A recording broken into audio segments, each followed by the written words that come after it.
আসসালামু আলাইকুম। আজকে আমরা ইথানোয়িক অ্যাসিড এবং ক্লোরো ইথানোয়িক অ্যাসিড বা ক্লোরো অ্যাসিটিক অ্যাসিড এবং অ্যাসিটিক অ্যাসিডের মধ্যে কোনটি অধিক সক্রিয় বা শক্তিশালী অ্যাসিড এবং কেন সেটা ব্যাখ্যা করার চেষ্টা করব। প্রথমেই আসি আমরা অ্যাসিটিক অ্যাসিডের ক্ষেত্রে। অ্যাসিটিক অ্যাসিড ব্যাখ্যা করার আগে আমরা আগে উদাহরণ দেখব, তারপরে এটা ব্যাখ্যা করার চেষ্টা করব। দেখো অ্যাসিটিক অ্যাসিডের সংকেত কি বলতো? অ্যাসিটিক অ্যাসিডের সংকেত হচ্ছে CH3COOH। এটাই তো অ্যাসিটিক অ্যাসিডের সংকেত, তাই না? এটা যদি হয় তাহলে অ্যাসিটিক অ্যাসিডটাকে একটু ভাঙানোর চেষ্টা করি। যদি আমরা ভাঙাই তাহলে এখানে আমরা পাবো carbon, double bond oxygen, bond CH3, তারপরে এখানে OH বন্ধন, এমনই তো পাবো, তাই না?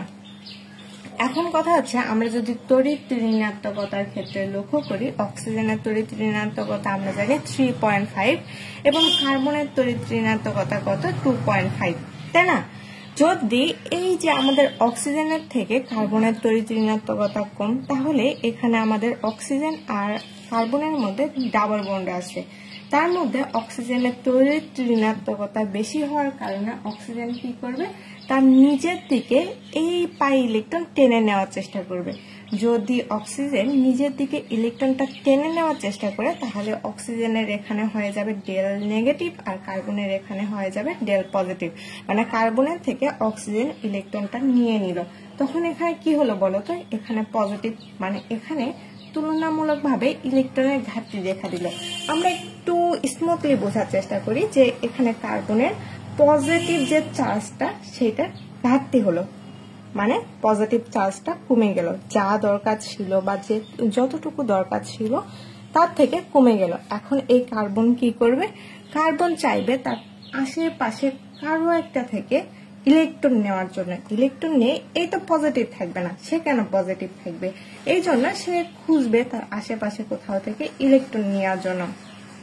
তখন দেখবে যে এই যে আমাদের কার্বন এবং অক্সিজেনের মধ্যে যে বন্ধনটা আছে সেই বন্ধনের এখানে অক্সিজেন, এই কার্বনটা এই অক্সিজেনের থেকে ইলেকট্রন নেওয়ার চেষ্টা করবে। যখন ইলেকট্রন নেওয়ার চেষ্টা করবে, অক্সিজেন তো এমনিতেই তড়িৎ ঋণাত্মক, কার্বনের থেকে বেশি তড়িৎ ঋণাত্মক। আর তড়িৎ ঋণাত্মক হওয়ার কারণে আমাদের কি তড়িৎ ঋণাত্মকতার পার্থক্য হওয়ার কারণে এই অক্সিজেন তো একে ইলেকট্রন দিবে না, সে কি করবে? এই হাইড্রোজেনের থেকে ইলেকট্রন নিয়ে কার্বনকে দিবে। যখন হাইড্রোজেনের থেকে ইলেকট্রন নিয়ে কার্বনকে দিবে তখন আমাদের কি হবে? হাইড্রোজেন এবং অক্সিজেনের মধ্যে এই বন্ধনটা ভেঙে যাওয়ার কথা। কিন্তু দেখো এখানে আমাদের আছে CH3 মূলক, মানে আমাদের এটা মিথাইল গ্রুপ। আর মিথাইল গ্রুপ আমরা জানি ইলেকট্রন দানকারী গ্রুপ। কি গ্রুপ? ইলেকট্রন দানকারী গ্রুপ। তাহলে এই যে ইলেকট্রন দানকারী গ্রুপ এখানে থাকার কারণে এই কি করবে? CH3 গ্রুপটা কার্বনকে ইলেকট্রন দিবে। যতটুকু কার্বনের পজিটিভের ঘাটতি ছিল সেই ঘাটতির থেকে বেশি পরিমাণে ইলেকট্রন, মানে আমাদের এই যে কার্বন এর H3 মানে 3টা হাইড্রোজেন কার্বনকে দিয়ে দেওয়ার সক্ষমতা রাখে।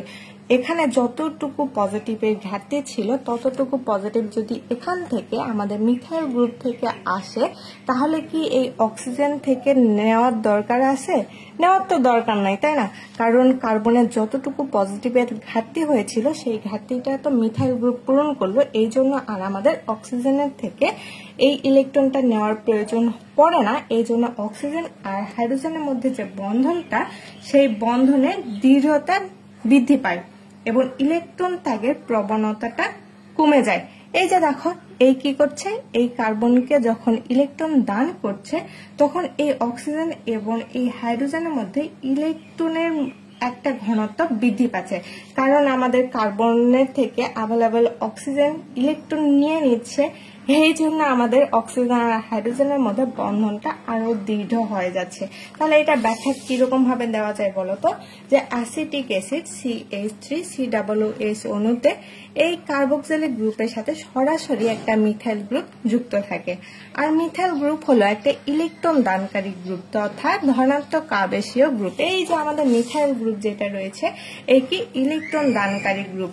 আর ইলেকট্রন দানকারী গ্রুপ হওয়ার কারণে ধনাত্মক আবেশীয় প্রভাব দ্বারা কার্বক্সিলিক গ্রুপের OH অংশের অক্সিজেন পরমাণুর ইলেকট্রন ঘনত্ব বৃদ্ধি করে। ইলেকট্রন ঘনত্ব বৃদ্ধি করা মানে কি বলতো, কোনো একটা নির্দিষ্ট স্থানে ইলেকট্রনের উপস্থিতিটা, তাহলে এই যে এখানে ইলেকট্রনের উপস্থিতিটা পর্যাপ্ত পরিমাণে থেকে যায়, কারণ এখানে ইলেকট্রন দানকারী গ্রুপ রয়েছে। এখানে ইলেকট্রনের যদি স্বল্পতা না পড়ে তাহলে হাইড্রোজেনের থেকে ইলেকট্রন নেওয়ার তো প্রয়োজন পড়ে না, তাই না?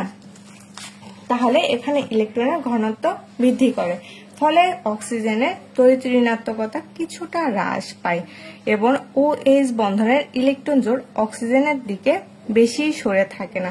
যখন আমাদের এখানে যতটুকু পজিটিভের প্রয়োজন ছিল বা অক্সিজেনের যতটুকু ইলেকট্রনের প্রয়োজন ছিল তার থেকে বেশি ইলেকট্রন যদি সে গ্রহণ করে তাহলে এখানে তড়িৎ ঋণাত্মকতা কিছুটা হ্রাস পাবে এবং এই যে অক্সিজেন এবং হাইড্রোজেনের যে ইলেকট্রন জোড় সেটা অক্সিজেনের দিকে তড়িৎ ঋণাত্মকতার পার্থক্যের কারণে অক্সিজেনের দিকে নেওয়ার কথা ছিল না।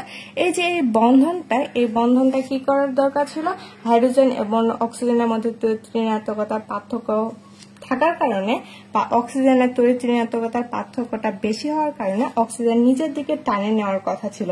কিন্তু এখানে যদি পর্যাপ্ত পরিমাণে ইলেকট্রন থাকে তখন তো এই বন্ধনের থেকে বা হাইড্রোজেনের থেকে ইলেকট্রন নেওয়ার প্রয়োজন পড়ে না। এই জন্য আমাদের এই ইলেকট্রনটা বা আমাদের হাইড্রোজেনের থেকে ইলেকট্রনটা নিবে না, তাই আমাদের অক্সিজেন হাইড্রোজেন বন্ধন ভেঙে প্রোটন উৎপন্ন হওয়ার প্রবণতা কম। আর যত পরিমাণে আমরা জানি যে অ্যাসিড কারা বা শক্তিশালী অ্যাসিড কারা, যারা অতি সহজে প্রোটন দিয়ে দিবে, প্রোটন দানকারী গ্রুপ বা যে যত বেশি প্রোটন ত্যাগ করতে পারে সে তত বেশি অম্লীয় প্রকৃতির হয়। তাহলে এটা থেকে বলতে পারি না যে এটা আমাদের কম শক্তিশালী বা কম সক্রিয়। এখন আসি আমাদের ClCH2COOH বা ক্লোরো অ্যাসিটিক অ্যাসিডের ক্ষেত্রে। ক্লোরো অ্যাসিটিক অ্যাসিডের যদি আমরা একটু ভাঙাই, আগে দেখি যে এইটার উদাহরণটা। আমাদের সংকেত কি, ClCH2COOH, এটা সংকেত, তাই না? এখন আমরা এটার কি করব, গাঠনিক সংকেতটা লেখার চেষ্টা করব।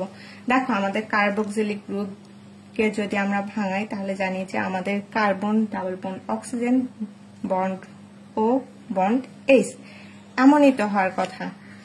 এখন কথা হচ্ছে এরপরে এইদিকে কি আছে, এইদিকে আছে CH2 গ্রুপ, তারপরে আছে আমাদের ক্লোরিন গ্রুপ। এখন আসি ক্লোরিনের ক্ষেত্রে। আমরা জানি যে ক্লোরিনের ইলেকট্রনের প্রতি তীব্র পরিমাণে আকর্ষণ, তীব্র মানে বহুত তীব্র পরিমাণে, আর বহুত তীব্র পরিমাণে ইলেকট্রনের প্রতি আকর্ষণ থাকার কারণে এই যে দেখো এই কার্বন আর অক্সিজেনের মধ্যে আগের মতো তড়িৎ ঋণাত্মকতা পার্থক্য থাকার কারণে কার্বন কি করবে, এই অক্সিজেনকে ইলেকট্রন দিয়ে দিবে।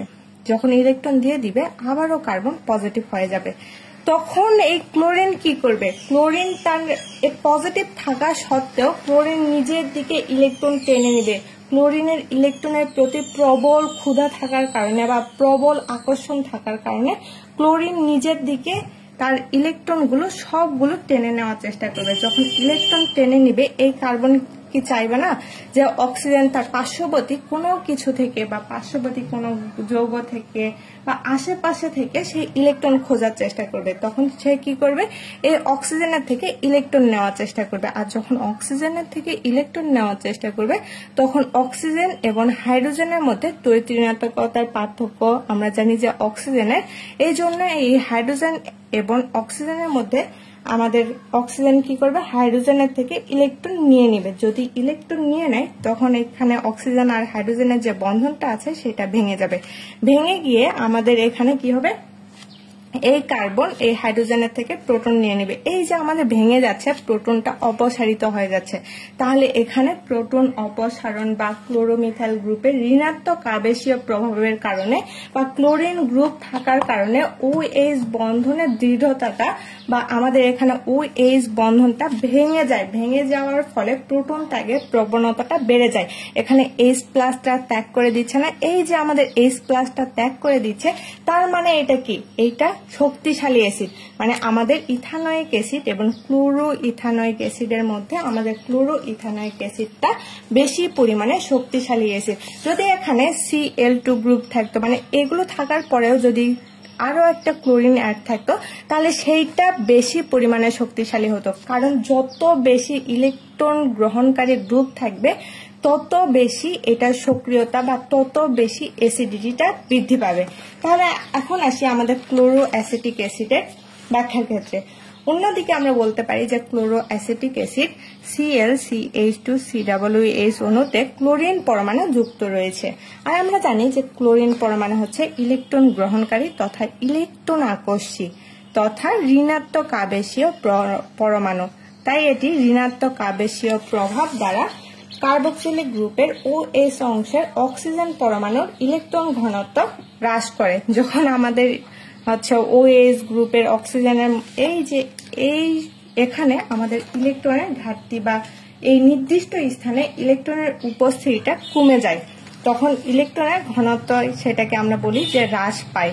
তাহলে এখানে ইলেকট্রনের ঘনত্ব হ্রাস পাচ্ছে, ফলে অক্সিজেনের তড়িৎ ঋণাত্মকতা কিছুটা বৃদ্ধি পায়। যখন এখানে ইলেকট্রনের ঘনত্ব হ্রাস পায় তখন অক্সিজেনের তড়িৎ ঋণাত্মকতা কি হবে?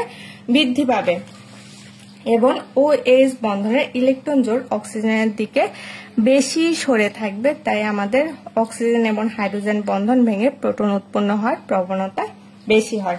তাহলে আমরা বলতে পারি যে আমাদের এই দুইটা অ্যাসিডের মধ্যে ক্লোরো অ্যাসিটিক অ্যাসিড বেশি শক্তিশালী, কারণ এখানে আমাদের ইলেকট্রন গ্রহণকারী গ্রুপ রয়েছে আর এখানে ইলেকট্রন দানকারী গ্রুপ রয়েছে। আসসালামু আলাইকুম।